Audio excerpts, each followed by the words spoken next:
Welcome to exam विवेचना।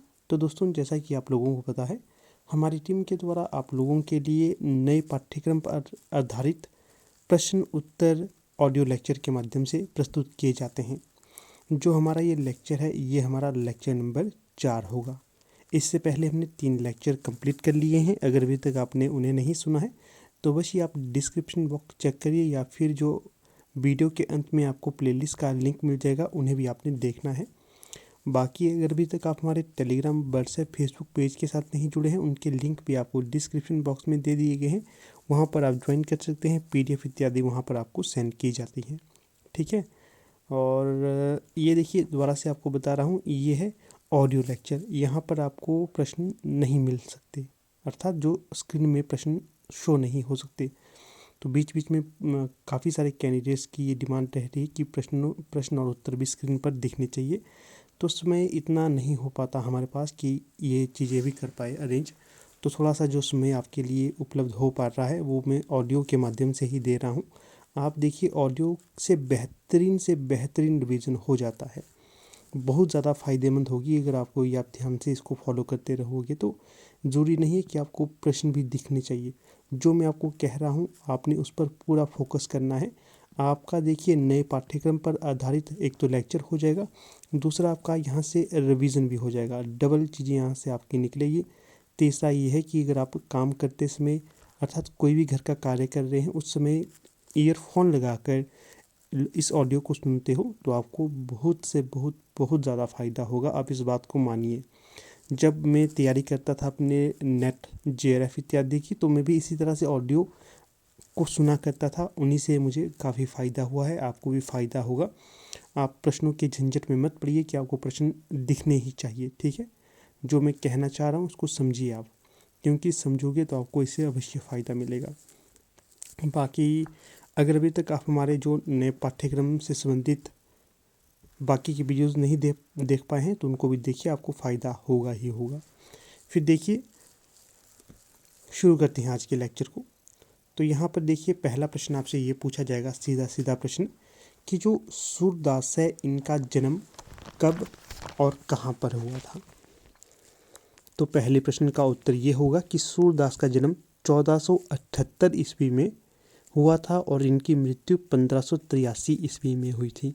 समय ध्यान रखना है, सूरदास का जन्म 1478 में हुआ और मृत्यु 1583 ईस्वी में हुई। जन्म स्थान इनका उत्तर प्रदेश का सीही नामक क्षेत्र है, सीही। फिर ये भी प्रश्न पूछा जा सकता है कि जो सूरदास के गुरु कौन थे। तो जो सूरदास के गुरु थे, ये बलवाचार्य थे। इसके पश्चात जो अगला प्रश्न यहाँ से काफ़ी महत्वपूर्ण होगा, तो वो इस प्रकार से है,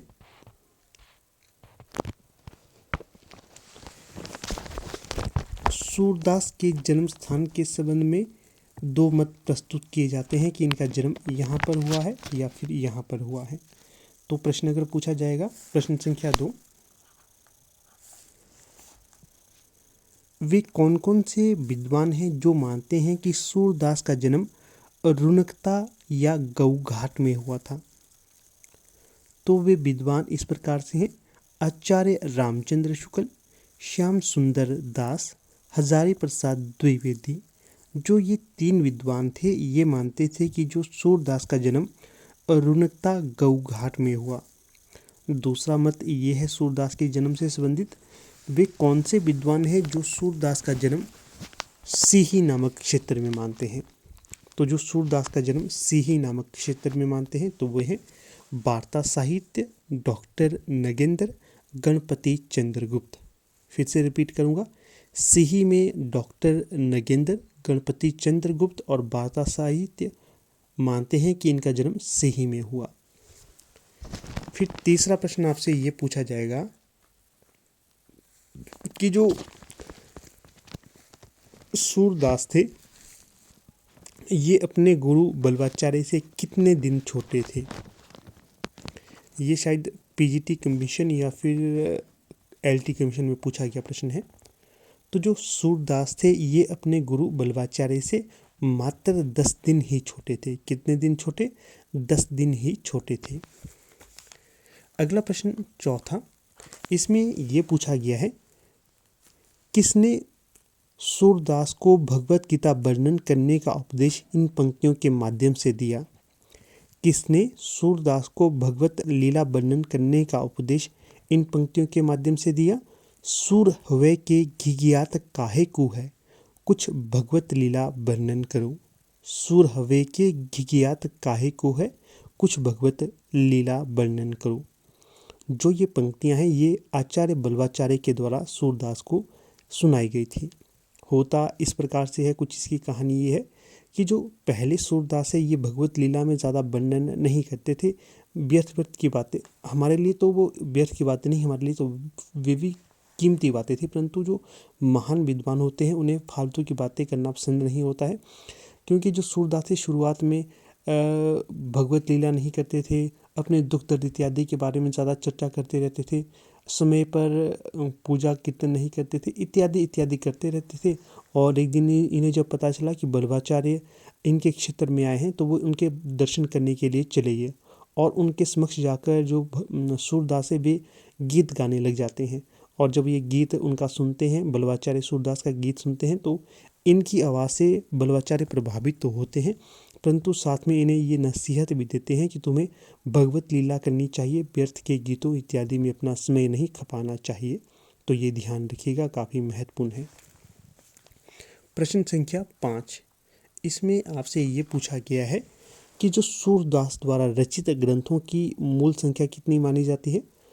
वैसे तो सूरदास रचित ग्रंथों की संख्या 25 मानी जाती है। मूल या मुख्य इसमें 3 ही हैं। कितने हैं मूल या मुख्य? 3। पूछा जाएगा कौन कौन से भी 3 है? सूरसागर, सूरसारावली, साहित्य लहरी। सूरसागर, सूरसारावली और साहित्य लहरी, ये 3 ग्रंथ हैं। देखिए आगे बढ़ने से पहले आपको बता देता हूँ, हमारी टीम के द्वारा पीजीटी हिंदी के लिए नया बैच बिठाया गया है, ठीक है, और काफ़ी अच्छे से उसकी क्लासेस भी चली हुई हैं। अगर आप में से कोई भी अभी भी जुड़ना चाहता है तो जुड़ सकता है। आपको सारे के सारे रिकॉर्डेड वीडियो लेक्चर PDF इत्यादि आपके व्हाट्सएप नंबर में प्रोवाइड करवा दी जाती हैं। आप इन्हें अपने हिसाब से समय निकाल के देख सकते हो। आपको व्हाट्सएप ग्रुप में भी ऐड कर दिया जाएगा, वहाँ पर भी आपको महत्वपूर्ण चीज़ें सेंड की जाती रहती हैं, ठीक है। जितने भी लेक्चर आज तक हो गए हैं और जो नए पाठ्यक्रम पर आधारित लेक्चर है उनकी प्लेलिस्ट बनी हुई है, आपको वो एक साथ सेंड कर दी जाएंगी। आप अपने हिसाब से समय निकाल कर उन लेक्चर को देख सकते हो। काफ़ी महत्वपूर्ण वे लेक्चर आपके लिए होने वाले हैं। साथ में आपको टेस्ट भी रोज़ दिए जाते हैं ताकि आप अपना मूल्यांकन भी करें। तो अगर कोई इंटरेस्टेड हो तो संपर्क कर सकता है आप में से। आपके लिए सेट के जो क्वेश्चन पेपर थे वे भी लाया हूँ मैं। हाँ, सेट के क्वेश्चन पेपर की जो फाइल थी वो डिलीट हो गई है, कोई बात नहीं। अगर आप लेने की इंटरेस्टेड है कोई तो आपके लिए अवेलेबल करवा दिए जाएंगे। पीजीटी हिंदी के नोट्स चाहिए तो उनके लिए भी आप संपर्क कर सकते हो। व्हाट्सएप नंबर हमारा है 8219312129। आप संपर्क करिए, कोई भी क्वेरी आपकी रहती है तो उसे हम सॉल्व करने की पूरी कोशिश करेंगे। तो चलिए करते हैं शुरू। अगला प्रश्न संख्या 6। तो इसमें आपसे क्या पूछा गया है? तो प्रश्न संख्या 6 में आपसे पूछा गया है, सूरदास की रचनाओं का सर्वप्रथम संपादन कलकत्ता में कब रागकल्पद्रुम नाम से किया गया था? सूरदास की रचनाओं का सर्वप्रथम संपादन कलकत्ता में कब रागकल्पद्रुम नाम से किया गया था? तो ये है 1841 ईस्वी। 1841 ईस्वी। अगला जो काफ़ी महत्वपूर्ण ये प्रश्न रहता है, तो प्रश्न इस प्रकार से है आपका कि सूरदासकृत सूरसागर का उपजीव्य ग्रंथ कौन सा है? तो सूरदास का सूरसागर जो ग्रंथ है ये भागवत महापुराण का 10वें स्कंद है। कौन सा है? भागवत महापुराण का 10वां स्कंद है। फिर देखिए जो सूरसागर है इसमें पदों की संख्या है 4936 और 12 स्कंद है। महत्वपूर्ण है काफ़ी, ये दोनों ही प्रश्न पूछे जाते हैं सीधे सीधे। सूरसागर में 4936 पद हैं और इसमें 12 स्कंद हैं। अगला प्रश्न देखिएगा, यहाँ पर ये इस प्रकार से पूछा जा सकता है कि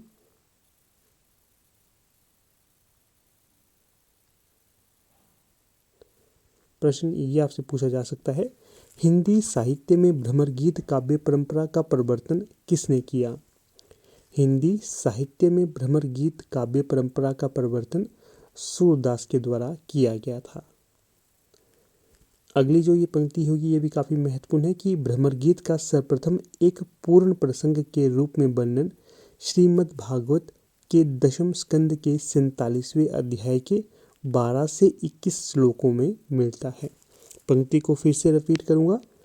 भ्रमर गीत का सर्वप्रथम एक पूर्ण प्रसंग के रूप में वर्णन श्रीमद् भागवत के दशम स्कंद के 47वें अध्याय के 12 से 21 श्लोक में मिलता है। अगला प्रश्न यहाँ पर यह होगा,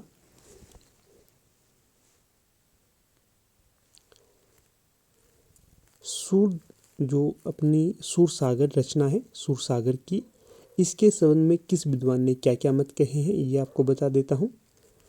किसने कहा है कि लीला प्रबंध काव्य या मनोभाव प्रबंध काव्य है सूरसागर का? तो ये डॉक्टर चंद्रवली पांडे के द्वारा कहा गया है, उतना महत्वपूर्ण तो नहीं है। सूरसागर के काव्य के रूप में ये कथन किसने कहा कि गीत काव्यात्मक मनोरागों पर आधारित विशाल महाकाव्य है ये। सूरसागर के संबंध में ये कथन हजारी प्रसाद द्विवेदी के द्वारा कहा गया था कि सूरसागर गीत काव्यात्मक मनोरागों पर आधारित विशाल महाकाव्य है। इसी के साथ देखिए जो सूरसागर है इसे गे मुक्तक काव्य कहा गया है और ये सर्वमत भी है। सूरसागर को गे मुक्तक काव्य कहा जाता है और ये सर्वमत भी है, इसका भी ध्यान रखना है आपने। फिर अगला जो प्रश्न पूछा जा सकता है वो इस प्रकार से है कि भ्रमर गीत में कुल कितने पद हैं? तो जो भ्रमर गीत है इसमें पदों की संख्या मानी जाती है 700। भ्रमर गीत में कुल पदों की संख्या 700 है। प्रोफेसर मैनेजर पांडे ने भ्रमर गीत का 3 रूप बताया है। प्रोफेसर मैनेजर पांडे ने भ्रमर गीत का 3 रूप बताए हैं। एक तो हो गया कृष्ण का प्रतीक, दूसरा हो गया उद्धव का प्रतीक, तीसरा हो गया स्वतंत्र रूप में प्रतीक। ये अक्सर पूछा जाता है प्रश्न कि जो भ्रमर का क्या अर्थ होता है। तो भ्रमर का अर्थ होता है, जो भ्रमर गीत परंपरा में या सूरसागर में उद्धव या भगवान श्री कृष्ण को भ्रमर कहा गया है। भ्रमर होता है मधुमक्खी। अगला प्रश्न देखिए, भ्रमर गीत को किस काव्य के रूप में भी जाना जाता है? तो जो भ्रमर गीत है इसे उपालंब काव्य के तौर पर भी जाना जाता है। भ्रमर गीत को उपालंब काव्य के तौर पर भी जाना जाता है। नेक्स्ट प्रश्न ये भी काफ़ी महत्वपूर्ण है कि किसने भ्रमर गीत को ध्वनि काव्य कहा? किसने भ्रमर गीत को ध्वनि काव्य कहा?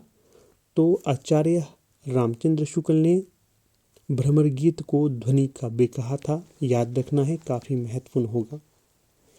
फिर अगला जो महत्वपूर्ण पॉइंट होगा तो वो इस प्रकार से है, सूरसारावली में कितने छंद हैं?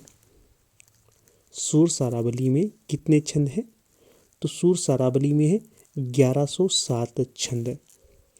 और जो सूरसारावली है इसकी रचना संसार को होली का रूप मानकर की गई थी।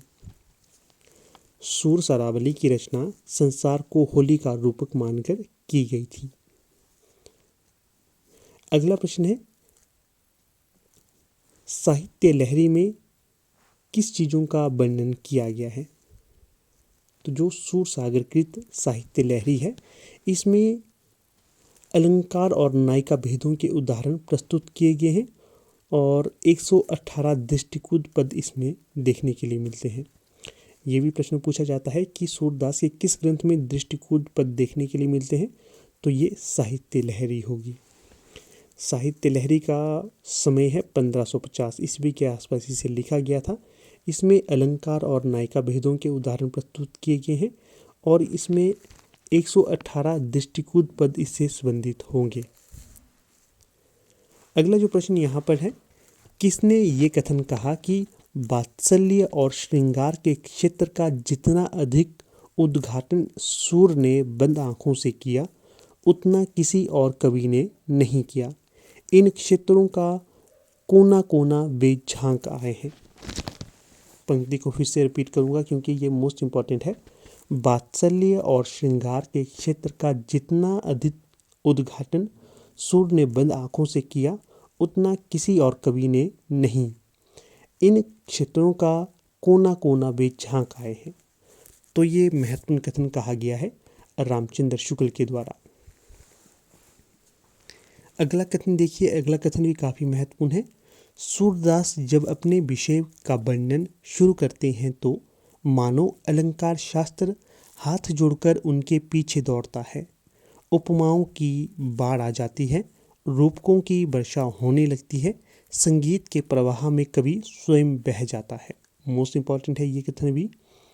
इस कथन को भी फिर से रिपीट करूँगा कि ये कथन तो कहा गया है हजारी प्रसाद द्विवेदी द्वारा। इस प्रकार से ये कथन है, सूरदास जब अपने विषय का वर्णन शुरू करते हैं तो मानो अलंकार शास्त्र हाथ जोड़कर उनके पीछे दौड़ा करता है। उपमाओं की बाढ़ आ जाती है, रूपकों की वर्षा होने लगती है, संगीत के प्रवाह में कवि स्वयं बह जाता है। मोस्ट इम्पॉर्टेंट कथन है ये भी। अगला कथन देखिए, ये भी काफ़ी महत्वपूर्ण है, पूछा जा सकता है परीक्षा में। किसने कहा है? सूर की बड़ी भारी विशेषता है कि नवीन प्रसंगों की उद्भावना प्रसंगोद्भावना करने वाली ऐसी प्रतिभा हम तुलसी में भी नहीं पाते। ये है मोस्ट इम्पॉर्टेंट प्रश्न। किसने कहा होगा ये कथन? तो ये कथन कहा गया है आचार्य रामचंद्र शुक्ल के द्वारा। क्या कहा है फिर से देखिए, सूर की बड़ी भारी विशेषता है नवीन प्रसंगों की उद्भावना प्रसंगोद्भावना करने वाली ऐसी प्रतिभा हम तुलसी में भी नहीं पाते। जो रामचंद्र शुक्ल है, इनका प्रिय विद्वान किसे माना जाता है? तुलसी को, या इनका प्रिय कवि तुलसी है। परंतु इन्होंने यहाँ पर ये तक वर्णन कर दिया कि सूरदास के समान किसी और ने प्रसंगों की उद्भावना नहीं की है। अगला प्रश्न है, आचार्यों की छाप लगी हुई 8 वीणाएं श्री कृष्ण की प्रेम लीला कीर्तन करने उड़ी, जिनमें सबसे ऊंची सुरीली और मधुर झंकार अंधे कवि सूरदास की वीणा थी। तो ये कथन आचार्य रामचंद्र शुक्ल के द्वारा कहा गया है। फिर से इसको रिपीट करूंगा।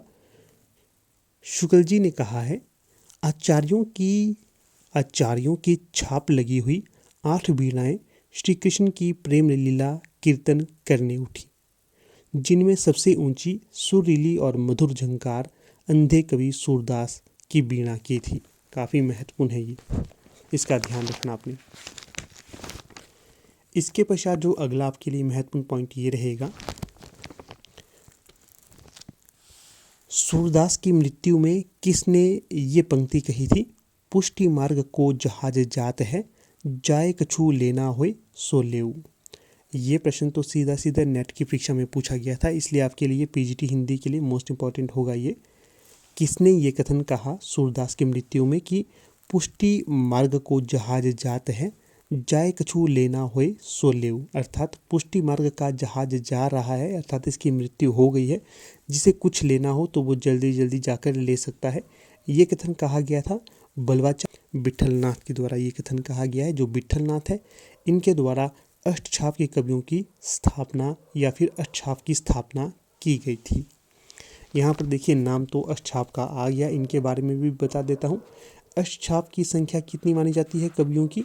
तो ये मानी जाती है 8। कौन कौन है इसमें प्रमुख? कुंभन दास, सूरदास, परमानंद दास, कृष्णदास, गोविंद स्वामी, चित स्वामी, चतुर्भुज दास, नंददास। ये सारे के सारे हैं आपके अष्टछाप के सखा। ये ध्यान रखना है, कभी पूछा जाएगा कि निम्न में से कौन सा नहीं है तो आप बता सकते हो। एक बार देखिए, फिर से इनका नाम रिपीट कर देता हूँ।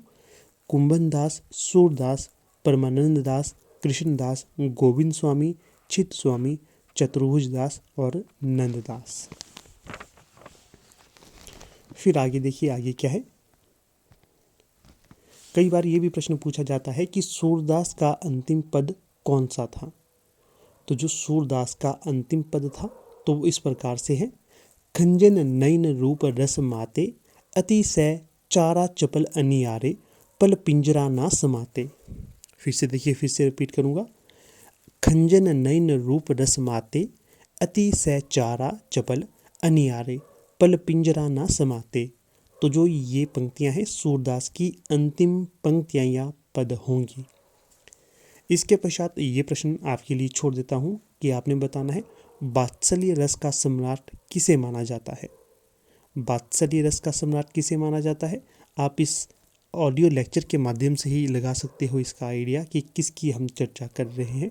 तो सभी से मैं आशा करूँगा कि सभी इसका उत्तर दें।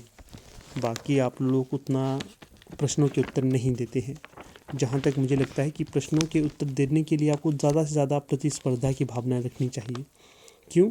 क्योंकि अगर यहाँ पर आप उत्तर देते हो तो कमेंट करते हो तो आपके आगे के प्रश्न भी सीधे सीधे बन जाते हैं, आपको इससे लाभ मिल जाता है सीधे सीधे। अगर आप कोई उत्तर देते हो तो इसकी आपको ज़्यादा से ज़्यादा एक्सप्लेनेशन भी करनी चाहिए। चलिए देख लेते हैं यहाँ पर इनकी जो प्रमुख पंक्तियाँ कौन कौन सी हैं। तो देखिए, पूछा जाएगा कि सूरदास किस संप्रदाय में दीक्षित थे, तो ये वल्लभ संप्रदाय में दीक्षित से सूरदास, इसका भी ध्यान रखना है। आगे क्या है, नंद जू मेरे मन आनंद भयो, हाउ गोवर्धन ते आयो। काफ़ी महत्वपूर्ण पंक्ति है, फिर से देखिए, नंद जू मेरे मन आनंद भयो, हाउ गोवर्धन ते आयो। अगली पंक्ति है इनकी, काफ़ी महत्वपूर्ण है ये भी, है हरि भजन को परमान, नीच पावे ऊंचे पर भी बाजते निशान। है हरि भजन को परमान, नीच पावे ऊंच पर भी बाजते निशान। अगली पंक्ति है ये भी काफ़ी महत्वपूर्ण होगी परीक्षा हेतु, शोभित कर नवनीत लिए, घुटरुन चलन रेणु, तन मंडित मुख दधि लेप किए। इसे फिर से रिपीट करूंगा, शोभित कर नवनीत लिए, घुटरुन चलन रेणु, तन मंडित मुख दधि लेप किए।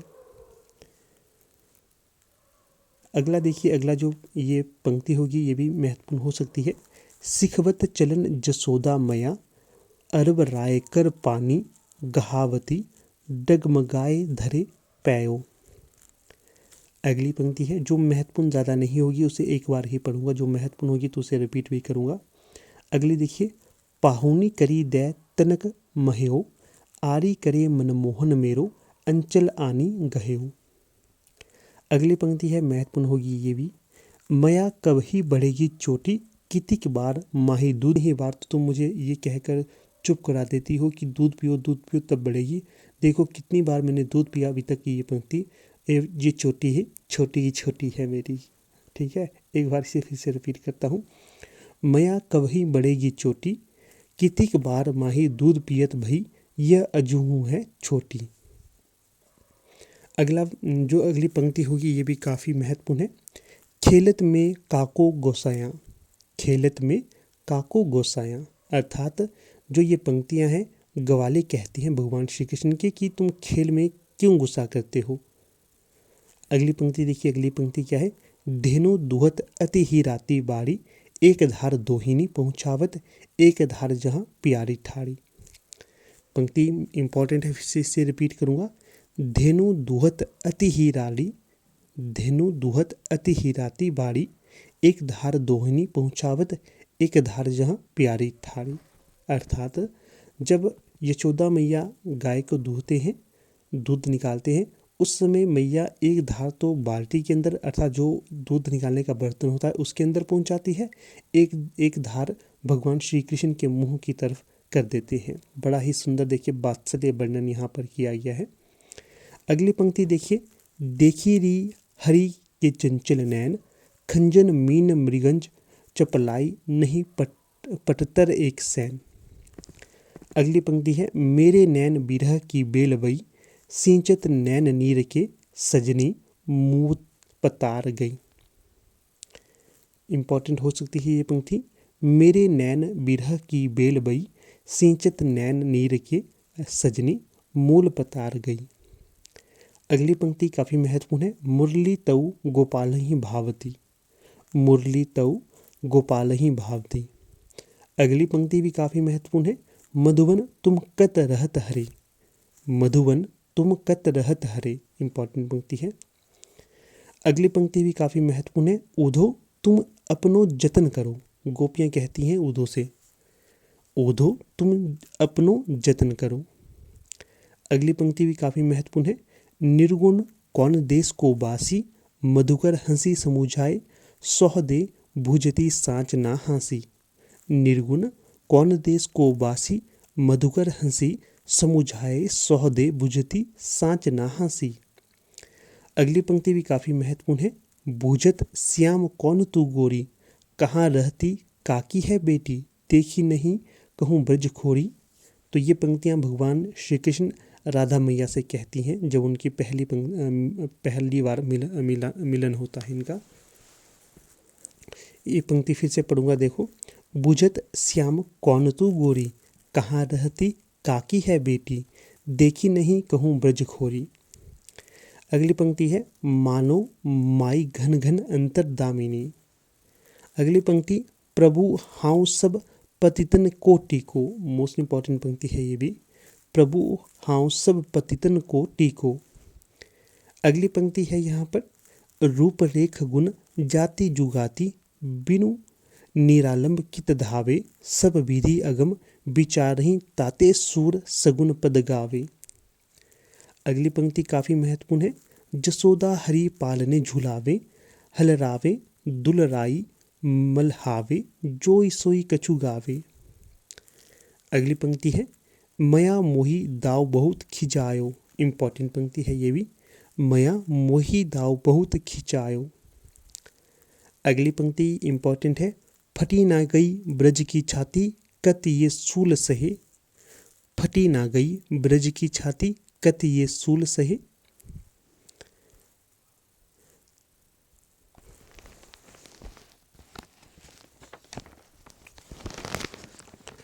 अगली यहाँ पर जो महत्वपूर्ण पंक्तियाँ होगी तो इस प्रकार से। हरी है राजनीति पड़ी आए, समुझी बात कहत मधुकर जो, समुचार कछु पाए।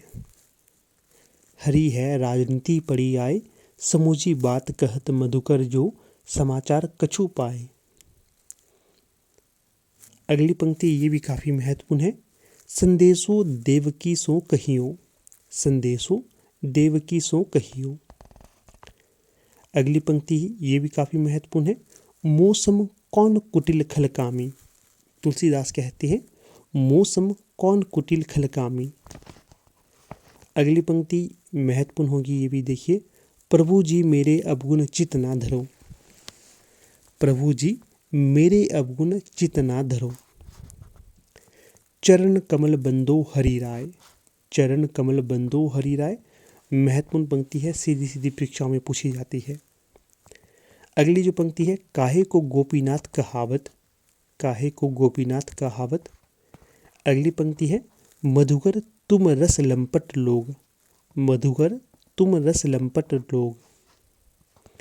अगली पंक्ति है अति मलिन वृष भानु कुमारी। अति मलिन वृष भानु कुमारी। अगली पंक्ति देखिए पिया बिनु सांपिनी कारी राती। पिया बिनु सांपिनी कारी राती। अगली पंक्ति निसी दिन बरसत नैन हमारे। निसी दिन बरसत नैन हमारे। अगली पंक्ति है हम सो कहत कौन सी बातें। हम सो कहत कौन सी बातें। अगली पंक्ति है आयो घोष बड़ो व्यापारी। आयो घोष बड़ो व्यापारी। अगली पंक्ति क्या है काहे को रोकत मार्ग सुधो। काहे को रोकत मार्ग सुधो। अगली और अंतिम पंक्ति इसकी ये होगी हमारे हरी हारिल की लकड़ी। हमारे हरी हारिल की लकड़ी। अंतिम पंक्ति एक और बता देता हूँ। हम भक्तन के भक्त हमारे, सुन अर्जुन प्रतिज्ञा मेरी, यह व्रत टारत ना टारे।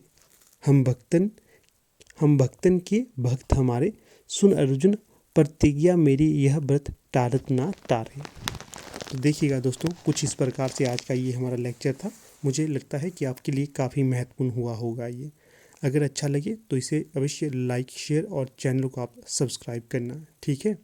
बाकी जो चीज़ें मैंने आपको बताई, अगर अभी आप जुड़ना चाहते हो हमारे बैच के साथ तो बेझिझक आप जुड़ सकते हो। आपको अच्छी तैयारी यहाँ पर करवाई जाएगी जो पीजीटी हिंदी के तैयारी करने वाले हैं। तो ठीक है, धन्यवाद।